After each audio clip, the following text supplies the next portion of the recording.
আন্তর্জাতিক নারী দিবস উপলক্ষে সাতক্ষীরায় আলোচনা সভা অনুষ্ঠিত।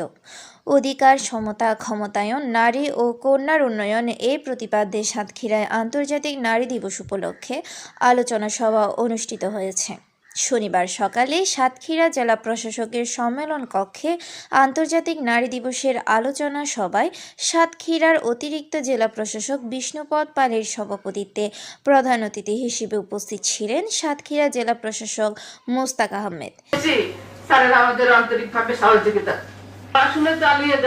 জেলা মহিলা বিষয়ক অধিদপ্তরের উপপরিচালক নাজমুল নাহারের সঞ্চালনায় বিশেষ অতিথি হিসেবে উপস্থিত ছিলেন অতিরিক্ত পুলিশ সুপার ইমরান হোসেন, সহকারী কমিশনার ম্যাজিস্ট্রেট আরিফিন সিদ্দিকী, জেলা কৃষি সম্প্রসারণ অধিদপ্তরের অতিরিক্ত পরিচালক হারুন বিন হানিফ, প্রথম আলোর নিজস্ব প্রতিবেদক কল্যাণ ব্যানার্জি।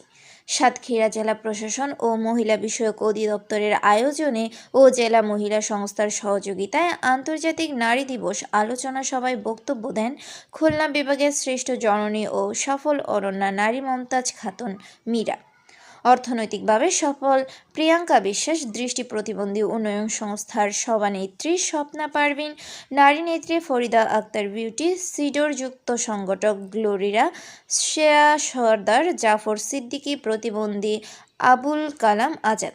এছাড়া নারী দিবসের আলোচনা সভায় সাতক্ষীরার বিভিন্ন উন্নয়ন সংগঠন সংস্থা সহ বিভিন্ন কাজে সফল নারীরা অংশগ্রহণ করেন।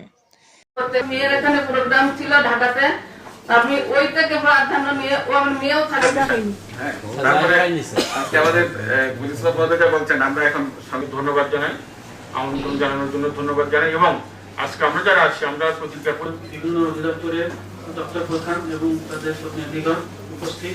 নারী এগিয়ে যাচ্ছে এবং নারী সমাজে এবং সেই কবিতাটি এখন নিজেই আবৃত্তি করে শোনাবে বাশিরুন নাজির। আব্দুর রশিদ, ডাক বাংলা টিভি, সাতক্ষীরা।